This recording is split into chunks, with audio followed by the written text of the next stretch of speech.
여호와 하나님이 그 사람에게 명하여 이르시되 동산 각종 나무의 열매는 네가 임의로 먹되 선악을 알게 하는 나무는 열매는 먹지 말라. 네가 먹는 날에는 반드시 죽으리라 하시니라. 아멘. 잘 계셨습니까? 며칠 전에 비가 내리는데 하늘이 마치 구멍이 난 것처럼 엄청난 비가 쏟아지더라고요. 제가 강대상 앞에서 기도하는데 빗소리가 얼마나 큰지 그냥 이 예배당 안을 가득 채울 정도로 비가 그렇게 많이 왔습니다. 감사하게도 또 어제와 또 오늘은 날이 이렇게 좋습니다. 날씨 알 수 없습니다. 인생 알 수 없습니다. 그러나 하나님은 다 아십니다. 그 하나님이 여러분 한 사람 한 사람과 가정과 자녀와 삶을 지켜보시고 인도하시고 복 주시고 오늘 여기까지 인도하신 줄로 믿습니다. 함께 주 안에서 인사하십시다. 시작. 사랑합니다. 축복합니다. 이건 먹지 맙시다. 시작.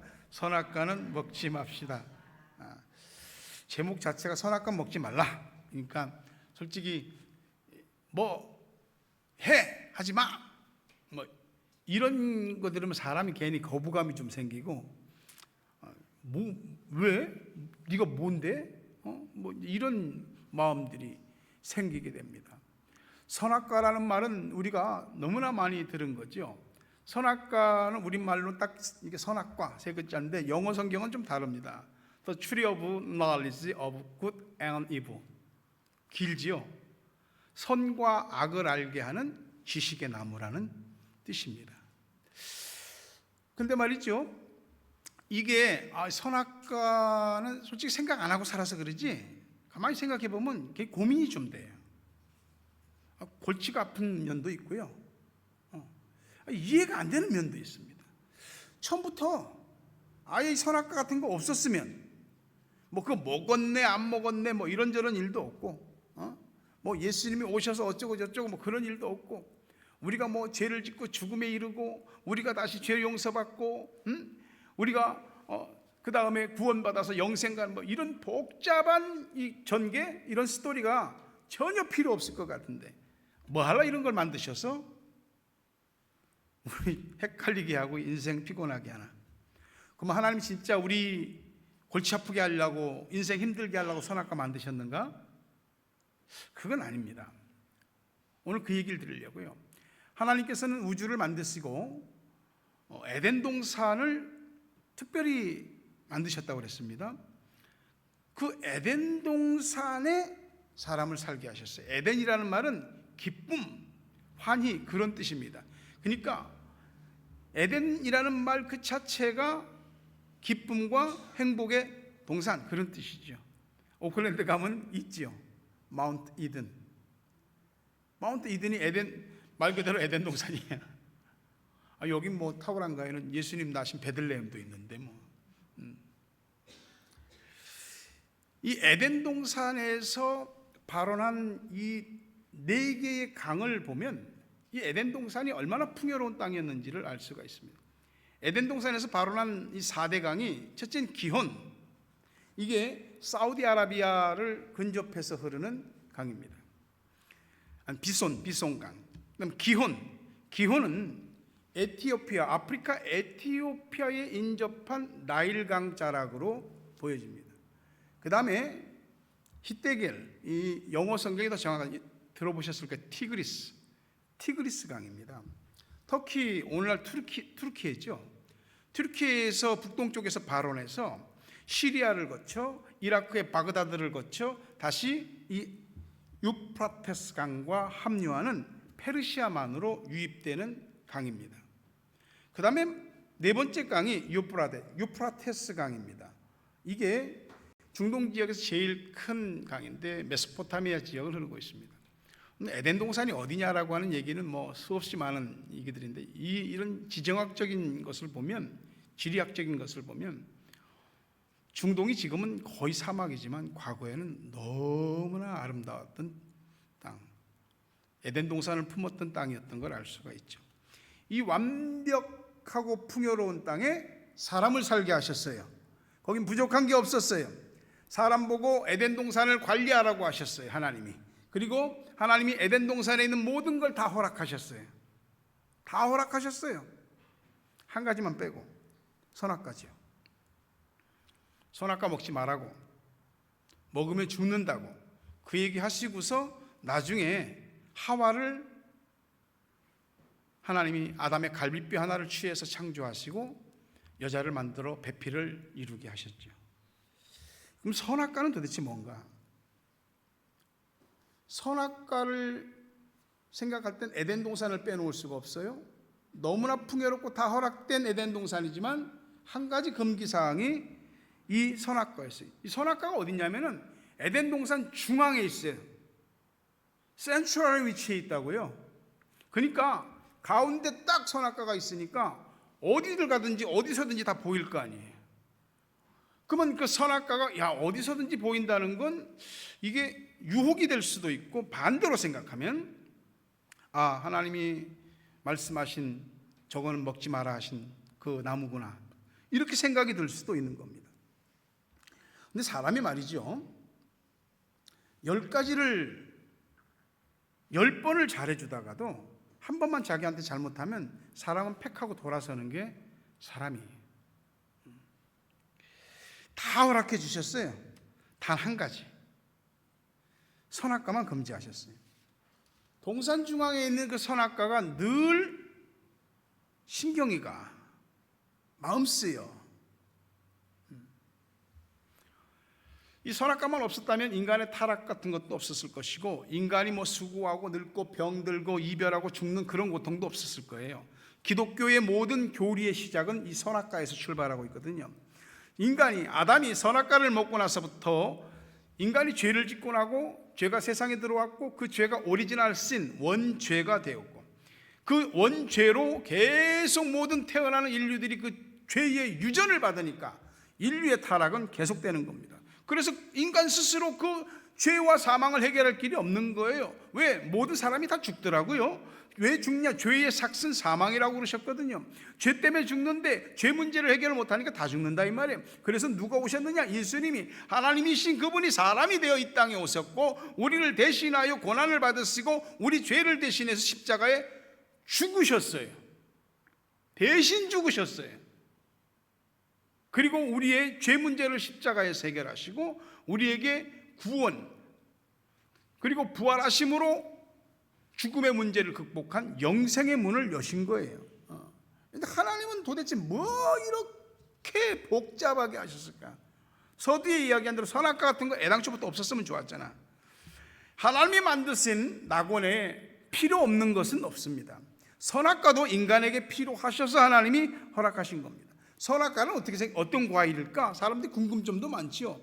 사람들이 생각하고 또 어떤 화가들이 그림 그리기를 사과라고 그리기도 하고, 중동 지역이니까 사과보다는 무화과 나무 열매라고 말하기도 하고 그러지요. 오늘날 세계적으로 유명한 3대 사과가 있죠. 첫째는 에덴 동산의 선악과, 사람들이 선악과를 사과라고 생각해 보통. 두 번째는 사과가 떨어지는 걸 보고 만유인력의 법칙을 발견한 뉴턴 얘기. 그 다음에 세 번째 사과가 뭐지요? 애플입니다. 그 유명한 애플사. 어쨌든 이게 어떻게 생긴 건지 모르죠. 사과인지 무화과 나무 열매인지 복숭아인지. 이거 먹으면 눈이 밝아져서 하나님과 같이 선악을 아는 일에 확 눈을 뜨게 된다고. 근데 말이죠, 우리가 중요하게 생각할 것은 이 선악과가 어떤 나무고 그 열매의 효능이 어떠니 그런 게 중요한 것이 아닙니다. 선악과에 대해서 하나님이 먹지 말라고 하신 거, 그거를 마음에 새기는 것이 가장 중요한 것입니다. 선악과는 말이죠, 인간이 하나님 앞에서 어떤 존재인지를 보여줍니다. 인간은요, 피조물입니다. 크리에이터가 아니에요. 창조주가 아니라고요. 지음을 받은 피조물입니다. 선악과를 먹으려고 하는 이유가 뭐냐? 인간이 하나님에게서 독립하겠다는 겁니다. 선악과를 먹는 것은 인간이 하나님에 대해서 독립선언하는 겁니다. 창세기 3장 5절에 너희가 그것을 먹는 날에는 너희 눈이 밝아져 하나님과 같이 되어 선악을 알 줄 하나님이 아심이니라. 이 뱀이 하와를 유혹할 때 한 말입니다. 너 이거 먹으면 어떻게 되냐면 하나님과 같이 돼. 인간이 선악과를 따먹은 게 뭐 진짜 성경에 보니까 눈으로 보기에 보암직스럽고 진짜 탐스럽고 말이지. 너무 좋아서. 인간이 선악과를 먹은 근본적인 이유는 하나님과 같이 되고 싶은 욕망 때문에 그렇습니다. 하나님으로부터 독립하겠다, 하나님 필요 없다 이거죠. 인간은 이러한 에덴 동산에서의 반역 이후로 지금까지 앞으로도 그럴 것이고요, 하나님을 버리고 독립하고 인간이 세상과 우주의 주인이 되어 살겠다고 굉장히 몸부림치고 있습니다. 그렇게 해서 인간이 만든 세상을 보십시오. 이 세상이 과연 정말로 행복하고 그런 유토피아적인 세상이 됐습니까? 그렇지 않더라고요. 전쟁과 또 폭력과 또 사람이 사람을 해하고 수많은 기아와 또 재난, 이상기후 다 인간이 자초한 거거든요. 자기들이 만들어 놓고도 전전긍긍 어떻게 해결을 못하는 겁니다. 사람이 다 행복을 원하는 것 같아도요, 진짜 행복한 길은 하나님을 경외하며 그 말씀을 순종할 때 행복해질 수 있습니다. 선악과 그 자체가 중요한 건 절대 아니라고요. 예를 들어서 하나님이 어떤 강을 놓고 야 절대 이 강을 건너면 안 돼, 건너는 날은 죽어, 반드시 죽을 거야. 하나님 그 말씀이 중요한 거지. 선악과면 어떻고 강이면 어떻고 몸은 어떻고. 여러분 분명한 건요, 인간은 하나님이 아니에요. 근데 끊임없이 자신을 하나님 위치에 올려놓으려고 하죠. 여러분 오늘날 사람들은 이제 짐승을 굉장히 가까이 하게 됐습니다. 옛날엔 애완동물이다, 마당에서 놓고 길렀다가 애완동물이다 그러고, 요새는 반려동물이라고 얘기합니다. 그리고 동물 학대에 대한 이런 법령도 굉장히 강하고요. 근데 여러분 아무리 집에서 동물이 이쁘고 사랑스럽다고 해도 그 동물이 내 위에 올라타서 나를 짓밟고 나를 지배하려고 한다면 우리는 그 동물을 계속해서 이뻐할 수 있을까요? 그렇지 않을 겁니다. 오늘날에는 특히 이 과학 문명의 발달로 AI 인공지능이 엄청나게 지금 급성장하고 있잖아요. 챗 GPT 이후로 이 인공지능이 스스로 생각하고 스스로 판단하고 스스로 결단하고 또 인간의 심리를 모든 알고리즘을 싹 종합해 갖고 전부 다 말하고. 그러니까 그 유명한 영화 있잖아요, 터미네이터. 거기 나오는 인공지능이 스카이넷이잖아요. 스카이넷이 판단할 때 이 지구에서 없어져야 될 거는 인간이다. 그래서 그 스카이넷이 인간의 명령을 거부하고 자기 스스로 독자적으로 생각하고 판단하고 자기들의 세계를 구축하고 로봇을 만들고 그리고 인간을 말살시키는 그런 일들을 하잖아요. 거기에 대해서 인간이 싸우는. 근데 요즘 말이죠, 인간이 신인 줄 알고 생각하는 것은 극대화되어지고 있는 것 같습니다. 사람은 자신의 한계성을 인정하라고 하면 기분 나빠하거든요. 내가 왜 못해? 다 할 수 있을 걸로 생각하고 살아요. 사실 교만이죠. 노아의 홍수 이후에 인간들이 한 일은 이제 노아의 홍수를 겪고 나니까 다시는 흩어지지 말자, 한 군데 뭉쳐 살자. 그러면서 그들이 쌓았던 것이 바벨탑이라고 말합니다. 이 바벨탑이라고 하는 건 어떤 타워라고 생각을 하죠. 물론 타워라고 하는 측면도 있지만은 이 바벨탑은 시티, 인간의 도시를 말하는 것입니다. 인간들은 하나님이 사방에 흩어져서 생육하고 번성하고 복음을 전파하고 하나님의 명령을 어기고 한 곳에 전부 다 모였습니다. 모여서 시티를 만들었어요. 시티를 계속해서 하나님이 그들이 하는 일을 보니 하나님 없이 우리의 이름을 세상에 내자라고 하는 그들의 모든 것을 보고 어떻게 하셨느냐? Confuse their language. 그들의 언어를 혼잡스럽게 혼동스럽게 만들었어요. 그러니까 도시를 건설하는데 서로 언어가 안 통하니까 뭐가 어떻게 되는지, 야, 예를 들어 야 망치 줘 그러면 저기서 뭐라고? 못 알아듣는 거야. 돌 좀 갖다 주면 뭐라는 거야. 그러면서 성경에 보니까 Stop it building the city, 도시를 건설하는 게 멈췄다고. 그리고 말 통하는 사람들끼리 사방으로 흩어져서 민족을 이루고 나라를 이루게 된 겁니다. 인간은요 끊임없이 신을 만들어내고 궁극적으로는 자기가 신이 되려고 하는 거죠. 우상을 만드는 이유가 뭐냐면 그 만든 우상 앞에서 자신들의 마음의 평안을 얻기도 하고, 때로는 그 우상을 통해서 모든 것들을 컨트롤하고 싶어 하는 것입니다. 우상이 아니더라도 사람은 그 하나님이 주신 지식으로 얼마나 많은 짓들을 저지르는지, 특히 나쁜 짓이 하나님을 끌어내리는 짓입니다. 중세 천년의 역사는 기독교의 타락을 보여주는 역사죠. 기독교가 왜 타락을 했느냐? 신앙이라는 이름으로 인간의 이성을 짓눌렀습니다. 사람의 과학적이고 합리적이고 이성적인 생각들을 전부 다 눌렀습니다. 신앙이라는 이름 아래. 그러다 보니까 모든 것이 다 이렇게 눌리다 보면 나중에 팽 하고 스프링, 용수철 튀어오르게 돼 있어요. 14세기부터 시작한 세계사적으로 유명한 르네상스, 문예부흥이죠. 그 문예부흥은 인간 이성이 뛰쳐나오기 시작한 시기입니다. 그러면서 점점 신앙에 의해서 강제로 이렇게 눌림받았던 인간의 이성이 튀어오르기 시작하는 거예요. 그러면서 점점 교회와 하나님과 또 성경 이런 것들은 사람들에게서 전부 다 발로 뻥뻥 차여지는 그런 신세가 된 거죠. 사람들은 하나님을 죽은 신으로 만들려고 하고 결국은 신의 자리를 차지하려고 하는 겁니다. 억눌렸던 것이 이 모든 인간의 문예가 부흥하는 건 나쁘다고 할 수 없지만, 사람들의 생각이 넘다 보니까 19세기에는 독일에서부터 시작한 리버럴리즘한 자유주의 신학이 성경을 인간의 도마 위에, 이성의 도마 위에 놓고 사람 생각에 맞으면 받아들이고 안 맞으면 잘라내고,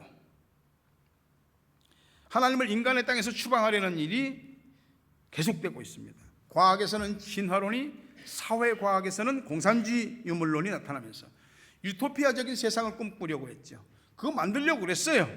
그런데 이런 낙관론은 20세기에 들어와서 세계 1, 2차 세계대전을 거치면서 박살나버립니다. 인간이 지식을 최대한 활용해서 만든 인간의 문명으로, 그 무기로 사람을 세상에서 그 어느 때보다도 많이 죽게 하는 이런 역사들. 이 공산주의와 민주주의의 이데올로기 대립을 통해서 얼마나 많은 사람들이 죽었는지, 또 약한 나라들은 강한 나라들의 식민지화되고, 히틀러 같은 사람들은 자신들의 아리안주의의 우월성을 드러내기 위해서 이 유태인들을 없애버려야지 우리 아리안족이 우월해진다고, 게르만족이 우월해진다고 생각한 거죠. 600만 명 공식적으로 죽이는데도 눈 하나 깜짝 안 하는 겁니다. 인간이 만들려고 했던 세상이 그런 세상인 거죠. 전 세계 기독교 국가에서 교회들에서조차 하나님이 거부되고 있습니다. 그게 말만 교회지, 말만 신앙이지, 하나님 빼고 말씀 빼고 다 빼버리는 겁니다. 하나님께서 하나님의 성경을 진리를 통해서 명백하게 금지한 것도 대놓고 교회가, 또 성직자라는 사람들이 그냥 완전히 실행해버리는, 동성애 다 인정하고 동성애 목사 만들고 동성애자들도 전부 다 결혼 주례하는 거 허용하고, 우리 그런 시대에 살고 있어요. 생각이 없으면, 믿음이 없으면 그냥 그런가 보다, 세상이 그렇게 돌아가니까 그렇게 살게 되는 거예요. 그런데 인간이 철이 들 때가 있죠. 철이 들 때가 있어요. 자신의 한계와 무능력을 절감하게 될 때, 그때가 철이 드는 거예요. 다 할 수 있을 것 같았거든요. 못할 거 없을 것 같았거든요.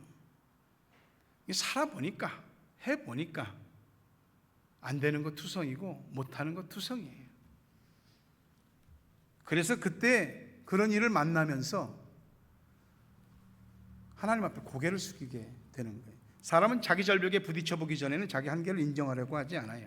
선악과는 바로 네가 창조주가 아니고 한계와 부족함을 가지고 있는 인간이라고 하는 것을 하나님이 깨닫게 하시기 위해서 놓으신 창조주와 피조물 사이의 마지막 선인 거지요.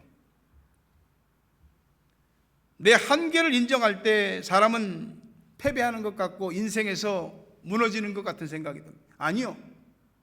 오히려 내 한계를 깨닫고 내 한계를 인정할 때에 하나님 앞에서 행복한 피조물이 될 수 있습니다.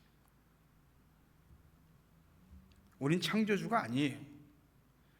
선악과를 생각하면서 나는 하나님이 지으신, 하나님 없이는 살 수 없는 그런 존재라고 하는 것을 다시 한번 겸손하게 깨달을 수 있기를 바랍니다.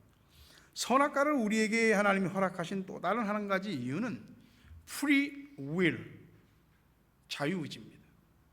하나님이 인간에게 주신 축복 가운데 최고의 축복이에요. 동물한테는 없어요. 선택의 자유입니다. 하나님이 말씀하셨어도 순종하지 않고 따먹을 수도 있고요, 순종해서 그 말씀대로 안 따먹을 수도 있습니다. 자신의 선택에 따라서 사람은 천사가 될 수도 있고 악마가 될 수도 있습니다. 창세기 4장 7절에 보면 네가 선을 행하면 어찌 낫을 들지 못하겠느냐, 선을 행하지 아니하면 죄가 문에 엎드려 있느니라. 죄가 너를 원하나 너는 죄를 다스릴지니라. 이게 아담의 아들인 가인에게 한 말입니다.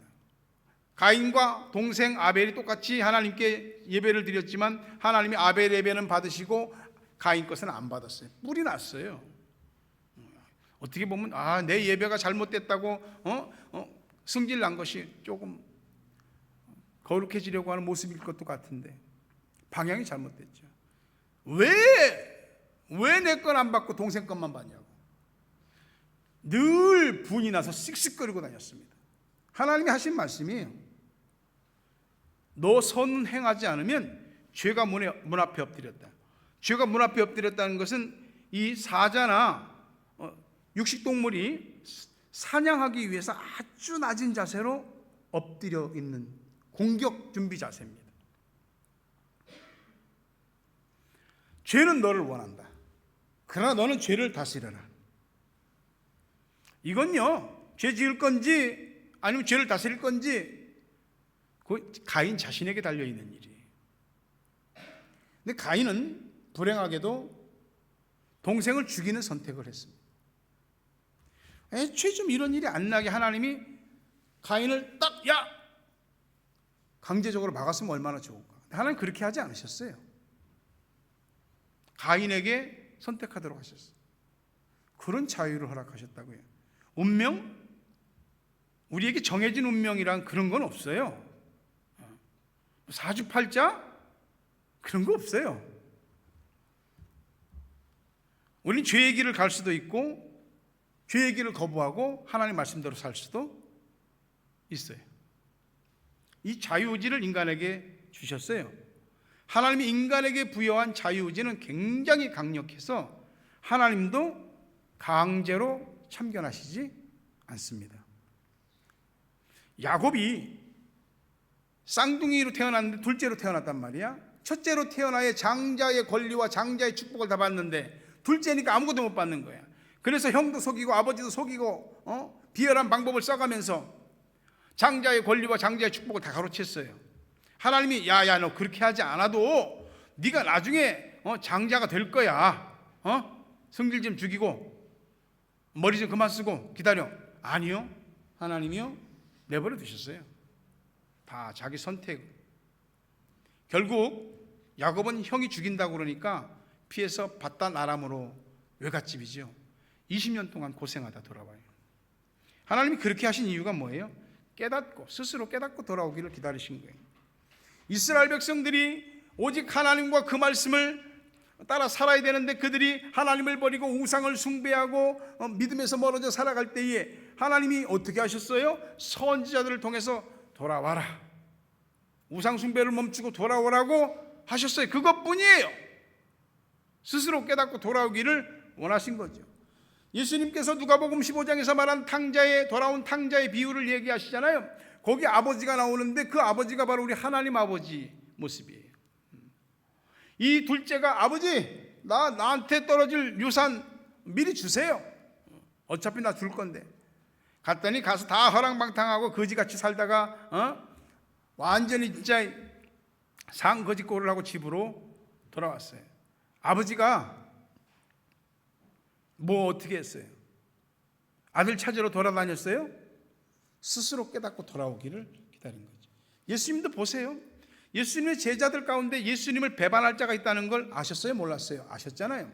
유다가 배반할 걸 아셨어요. 그러면 야, 너 어떻게 나한테 그런 마음을 품을 수가 있냐?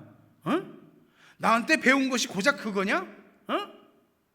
뭐라 할 수도 있는데 주님은 다만 경고만 하셨어요. 그 유다는 자기 스스로 어둠의 길을 선택했어요. 우리도 마찬가지예요. 뭘 어떻게 하든 그거 다 자기 자유의지입니다. 하나님은 말씀은 하세요. 다만 깨닫고 돌아오기를 기다릴 뿐이죠. 우리가 가진 믿음이라는 것도 그래요. 예수님을, 우리 죄를 대신해서 죽으신 예수님을 믿으면 구원 얻는다고 그러잖아요. 주님이 다 하셨잖아요. 그러면 예수 믿는 거 어느 시점이 되면 자동으로 쫙 믿을 수 있게 그렇게 인도하시고 하면 얼마나 좋겠어요. 근데 주님은요, 성경에 보니까 전도에 미련한 것으로 구원하기를 기뻐하셨다 그랬습니다. 다 지가 알아서 믿을 것 같으면 전도할 것도 없거든. 전도에 미련한, 전도한다고 믿겠어? 그 미련해 보이는 전도를 가지고 사람 구원하기를 기뻐하시는 거예요. 복음은 전파되지만 믿는 건 각자 선택이에요. 생명과 사망의 길을 선택하는 건 바로 자기 자신이.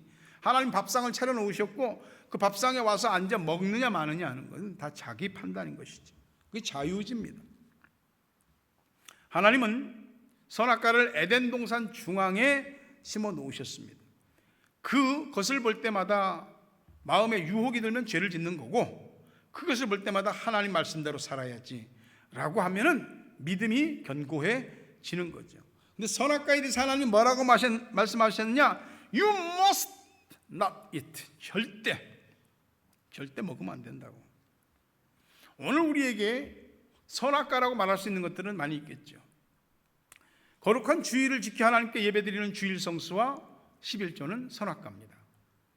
You must not eat. 너 다 알잖아요. 다 아는 거예요. 너무 잘 보이거든요. 너무 선명한 하나님의 명령이에요.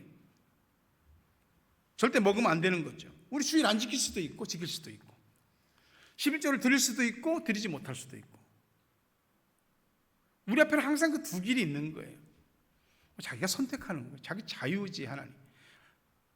하나님이 그 선악과에 대해서 네가 어떤 마음과 태도를 가지고 있느냐, 그거를 보시는 거거든요. 내가 하나님 믿는다는 거, 믿음으로 산다는 거, 각자가 증명하는 겁니다. 다 자기 자유의지예요.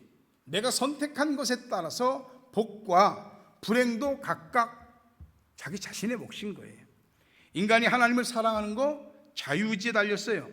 선악과를 만드실 때 우리를 괴롭히려고? 아니요.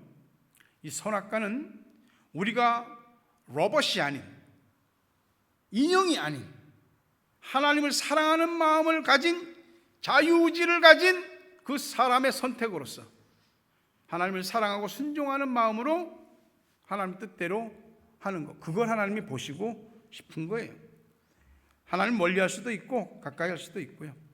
우리는 하나님께서 처음부터 기계적으로 프로그래밍 하시지 않으셨어요.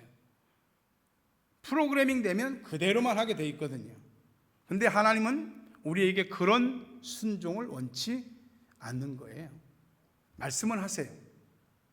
우리 앞에 이것이냐 저것이냐가 놓였습니다. 여러분이 꼭두각시가 아니잖아요. 오늘 우리 삶의 중앙에 선악과가 있습니다. 그 유혹이 될지 순종이 될지, 그건 각자 우리가 마음 먹고 행하기에 달려 있습니다. 말씀을 맺으려 합니다. 자발적인 순종에서만 기쁨이 있습니다.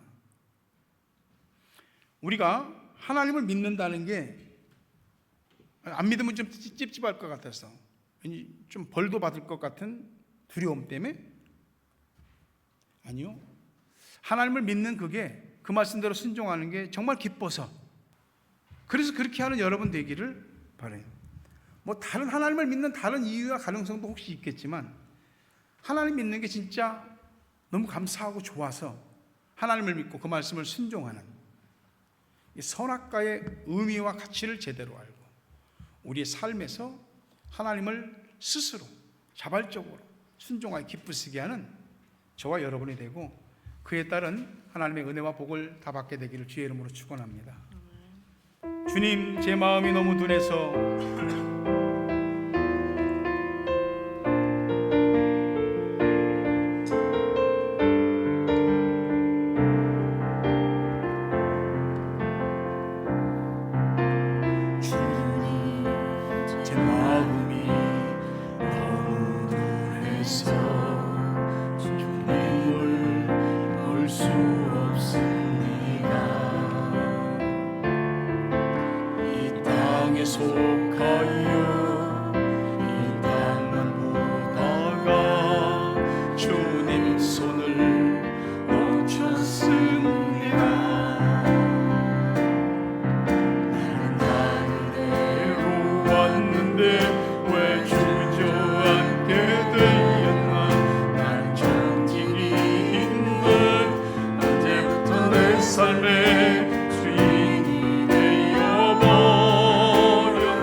하나님은 우리에게 분명히 우리의 선악과를 말씀하셨습니다.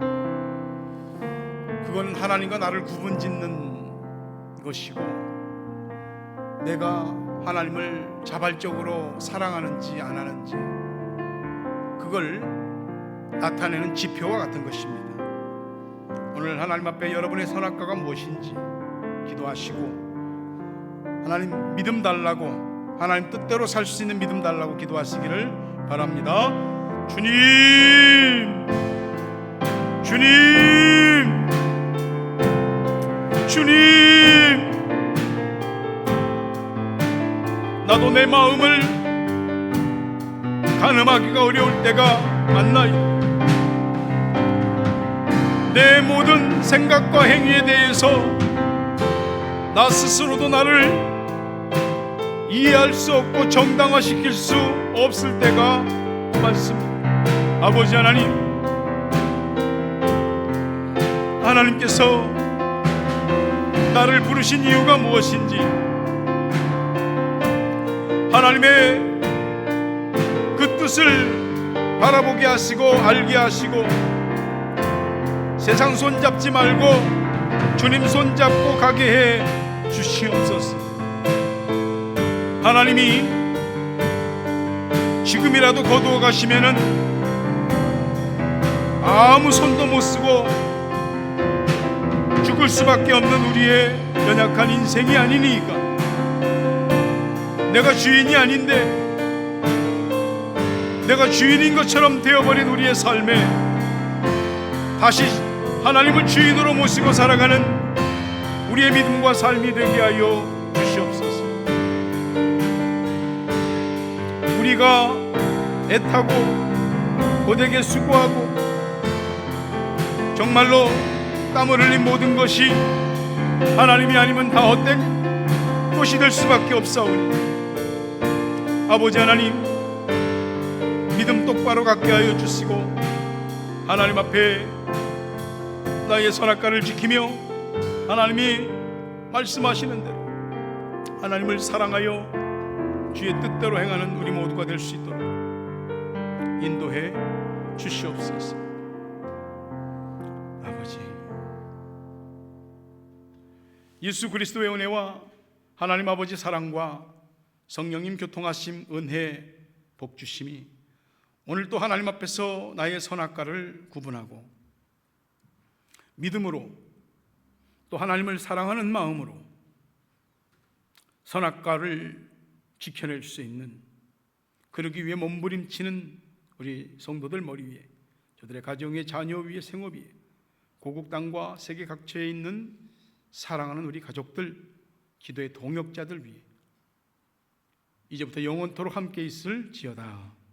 아멘.